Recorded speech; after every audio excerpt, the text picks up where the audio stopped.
Hello बच्चों, आज हम डिजी भारतम जो है क्लास 8 का चैप्टर पढ़ेंगे। ओके, तो इस चैप्टर को पढ़ने से पहले हम पाठ का परिचय जानना बहुत ज़रूरी है कि इस लेसन में है क्या। प्रस्तुत पाठ डिजी इंडिया के मूल भाव को लेकर लिखा गया है। निबंधात्मक ये पाठ है। इसमें वैज्ञानिक प्रगति के उन आयामों को छुआ गया है जिससे हम एक क्लिक द्वारा बहुत कुछ कर सकते हैं। आज इंटरनेट ने हमारे जीवन को कितना सरल बना दिया है और हम भौगोलिक दृष्टि से एक दूसरे के अत्यंत निकट आ गए हैं।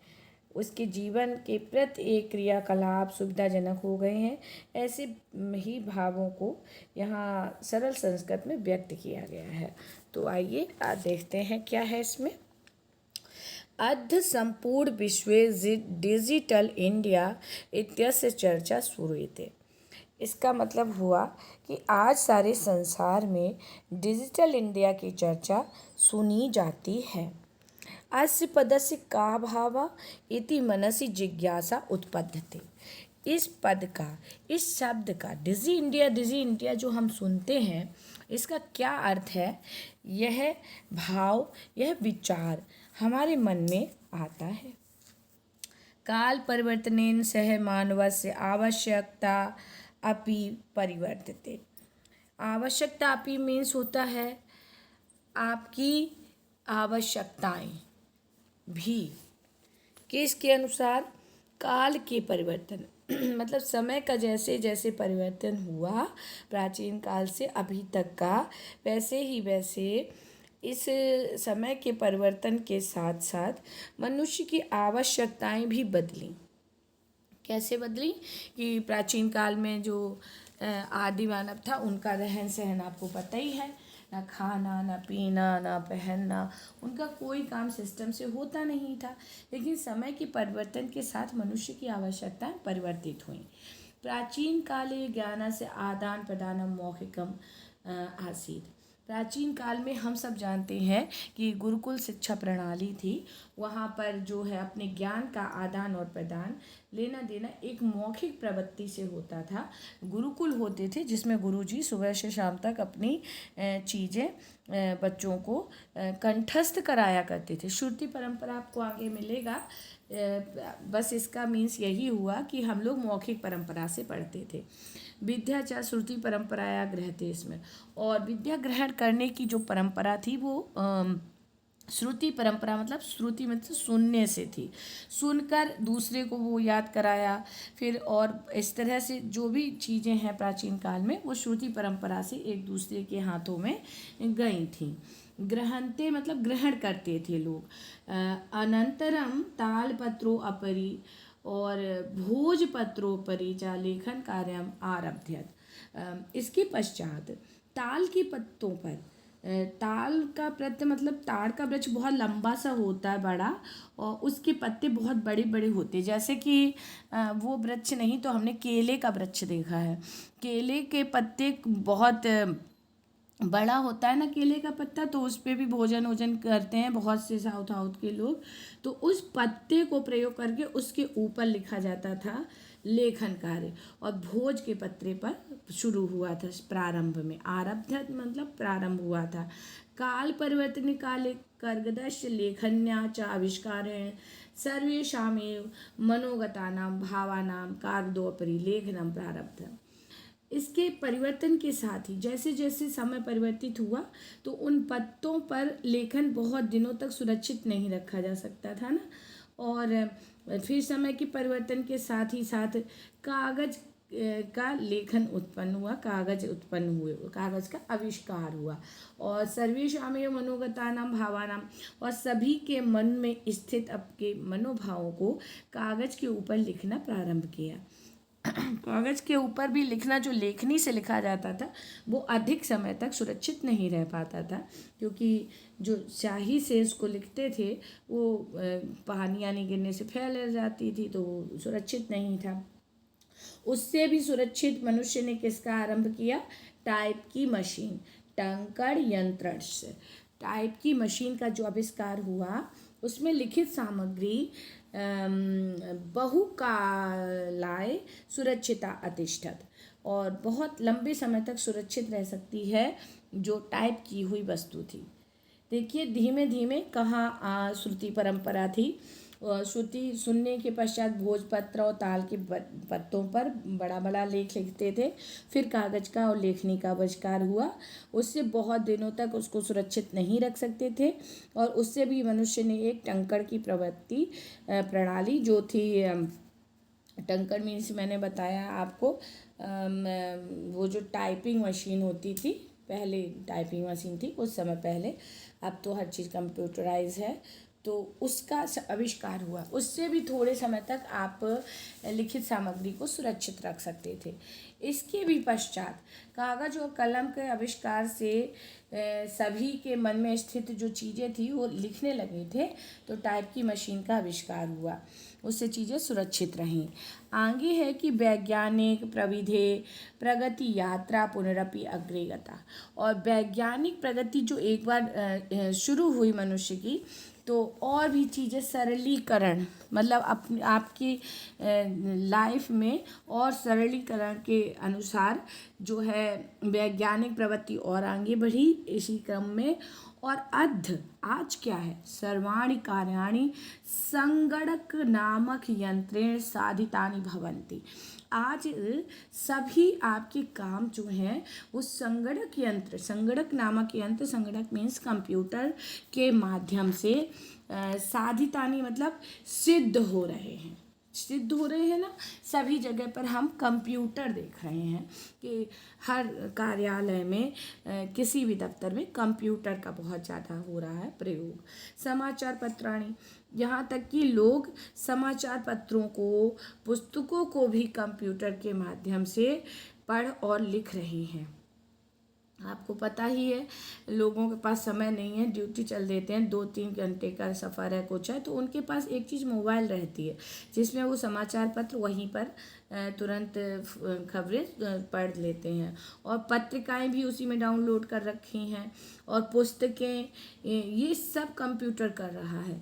कर्ग दो धोगे वृक्षणाम उपयोगे वृक्षा कर्तन्य इस, और जो वृक्षों का जो कागज़ का भी प्रयोग था तो वो अच्छा था, कागज़ पर लोग बहुत दिनों तक सामग्री को रख सक रहे थे, लेकिन उसमें हानि ये थी कि कागज़ बनाने के लिए वृक्षों का प्रयोग करना पड़ रहा था। और वृक्षों के प्रयोग करने से क्या था कि हमारे पर्यावरण को बहुत परेशानी थी, क्योंकि वृक्ष तो पर्यावरण के दोस्त होते हैं, और कागज़ बनने के लिए वृक्षों को काटा जा रहा था। कर्गदोद्योग वृक्षणात् उपयोगी वृक्षा कर्तन्ते मतलब काटा जा रहा था वृक्षों को। परम संगणस्य अधिकाधिक प्रयोगेन वृक्षाणाम कर्तने न्यूनता भविष्यति इति विश्वासा, और ऐसा विश्वास है कि अब आपका बहुत सारा डाटा आपके स्कूल का, हॉस्पिटल का और बैंकों का, आपको पता है हर जगह संगणक हो गया है, कंप्यूटर है, तो उससे अधिक से अधिक जो वृक्षों को काट कर उसमें कागज़ का प्रयोग था वो कम हो गया है। उससे वृक्षों के प्रति ये बहुत ही ज़्यादा अच्छी बात है कि वृक्ष नहीं काटे जा रहे हैं, इससे मनुष्य का भविष्य सुरक्षित है। भविष्यति इति विश्वासा, और भी सुरक्षित हो जाएंगे वृक्ष इसी दिशा में, ऐसा मानना है। अनेन पर्यावरण सुरक्षाया दिशि महान उपकारो भविष्यति, और इस तरह का ये काम जो कंप्यूटराइज युग है इसमें ये काम वृक्ष ना कटने पर ये पर्यावरण के लिए बहुत ही उचित है। अभी आपने देखा था कोरोना काल में किस तरह से ऑक्सीजन की कमी थी और मनुष्य कितना परेशान था पर्यावरण सुरक्षा के प्रति। बहुत ज़्यादा उस समय वो भी चला था कि हाँ भाई अब हम रखेंगे ख्याल, वृक्षों को नहीं कटने देंगे, जो अनर्गल काम है नहीं रोकेंगे सब, लेकिन नहीं, अब फिर से उसमें ही है। तो इस तरह से इससे पर्यावरण की सुरक्षा की दिशा में भी महान उपकार होगा। क्यों? जब वृक्ष काटे जाएंगे, जब हमें कागज़ की ज़रूरत होगी, और कागज़ का कितना ही डाटा, पूरे स्कूल कॉलेज का डाटा सब आपकी छोटी सी पेन में होता है कंप्यूटराइज। ओके, अब आप देखिए कि अधुना आपणे वस्तु क्रयार्थम रूप्यकाणाम अनिवार्यता नास्ति। आज ही हम जब मार्केट जाते हैं, बाजार गए हैं घर से, तो हमको रुपयों की अनिवार्यता नहीं होती है कि हम पैसे लेकर जाएं। तो हमारे पास डेबिट कार्ड है, क्रेडिट कार्ड है, इत्यादि सर्वत्र रूप्यकाणाम स्थानं गृहीतवन्तु। इन कार्डों ने रुपयों का स्थान ग्रहण कर लिया है। मतलब जो हम लोग इससे पेमेंट करते हैं डेबिट कार्ड से, क्रेडिट कार्ड से, उन्होंने रुपयों का ही तो स्थान ले रखा है। वित्तकोशस्य चापि सर्वाणि कार्याणि संकरयान विद्य। वित्त कोश होता है आपका बैंक। बैंक के भी सारे कार्य जो हैं वो संगणक यंत्र कंप्यूटराइज हो रहे हैं।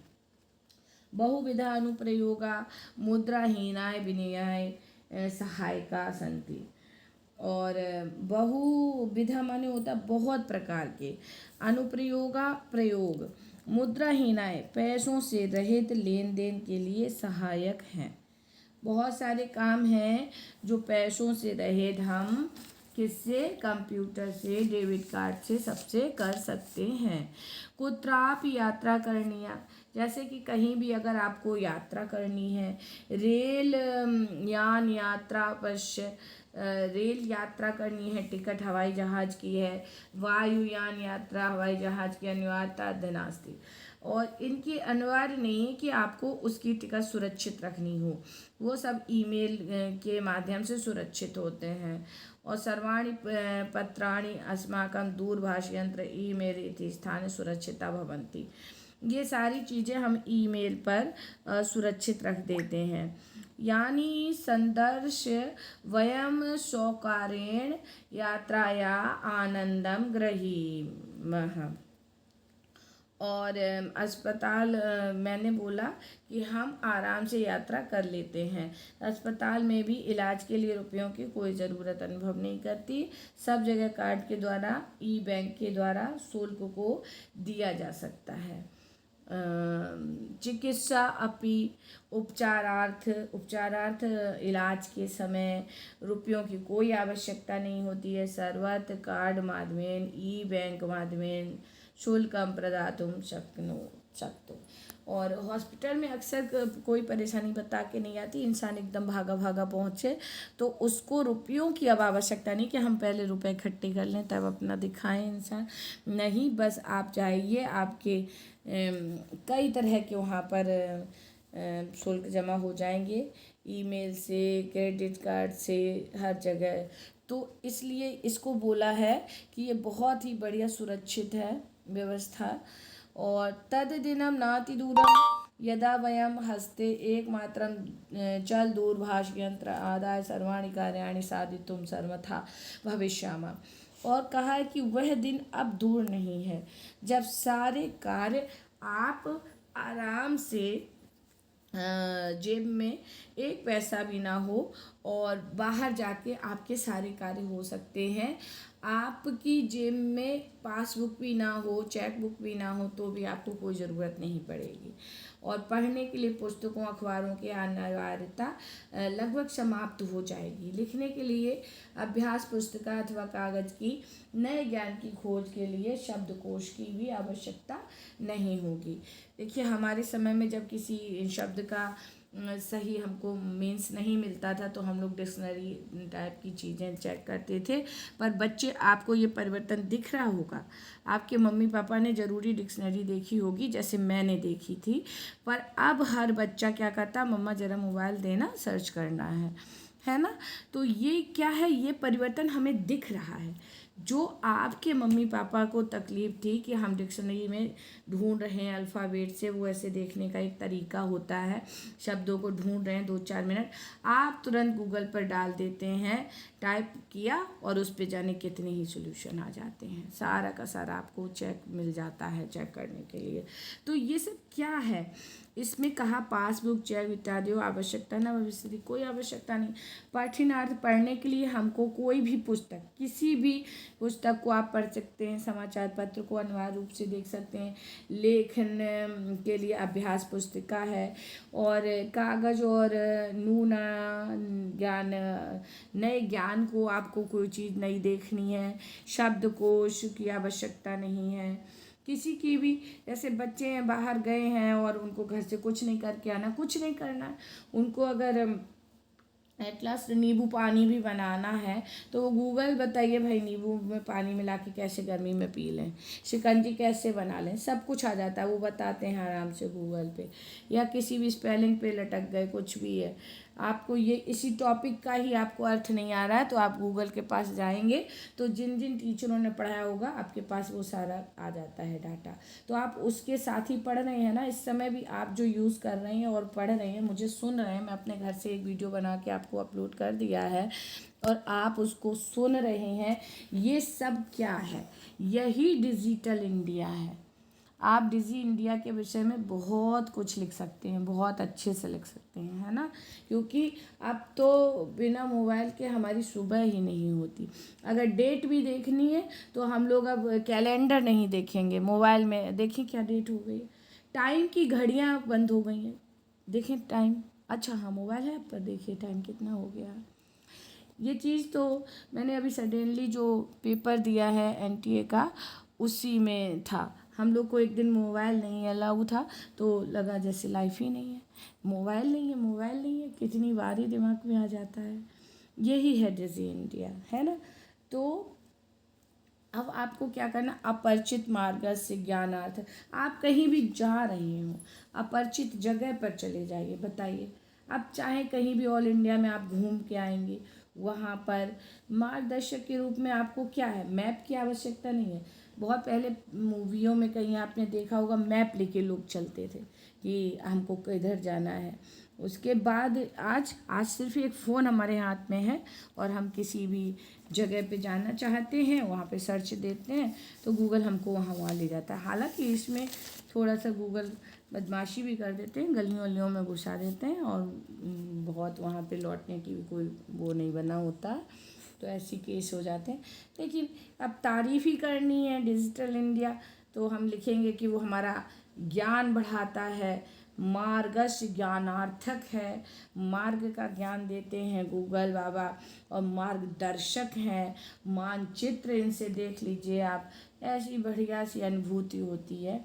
एतत् सर्वम एकैकनेव यंत्रेण कर्तुम शक्नोति, ये सारे काम एक ही यंत्र जब कर सकता है तो शाकादि क्रियार्थम फल क्रियार्थम। अब आप साग सब्जी भी, हम लोग तो थोड़ा सा इटावा में खरीद भी लेते हैं, पर थोड़ा सा बड़ी सिटी में गाज़ियाबाद और दिल्ली और नोएडा में जाएंगे तो वहाँ साग सब्जी भी आपको, इससे डिजी भारतम चल रही है, वहाँ पर साग सब्जी है, फल है, विश्राम के लिए कहीं पे कच्छ बुक करना है, कहीं दूसरी जगह गए और यहाँ से वहाँ पर ही अपना ऑनलाइन बुकिंग कर ली है। चिकित्सा के क्षेत्र में और विद्यालयों में, महाविद्यालयों में सारा डाटा कहाँ है, हमारे कॉलेज का डाटा कहाँ है, हर बच्चे का पैन कार्ड बना है, हर बच्चे की आईडी बनी है, कैसे बनी है, इसी डिजी भारत से। विद्यालय में शुल्क जमा करने पर भी किम बहुना दानमपि दातुम चल दूरभाष यंत्रणौलम, और मतलब क्या क्या कहूँ मैं इस मशीन के लिए, इसके लिए मैं क्या कहूँ कि हर चीज़ खरीदने के लिए, अस्पताल में फ़ीस देने के लिए, विद्यालय महाविद्यालय में भी फ़ीस देने के लिए, बहुत से क्या दान भी देने के लिए मोबाइल फ़ोन की मशीन काफ़ी है। डिजी भारत, इस दिशा में हम भारतीय तेज़ी से आगे बढ़ रहे हैं। किम बहुना दानपि दातुम दूरभाषचलयंत्रालम डिजी भारत में सस्याम दिशि वयम भारतीय द्रुतगत्या अग्रसेराय। द्रुत गति होती, बहुत तेज़ी से ये हमारे बीच में फैल रहा है कि डिजी भारत ने सारा का सारा काम कर रखा है और लोग इसके ऊपर इतनी बुरी तरह से डिपेंड हैं। Okay, thank you.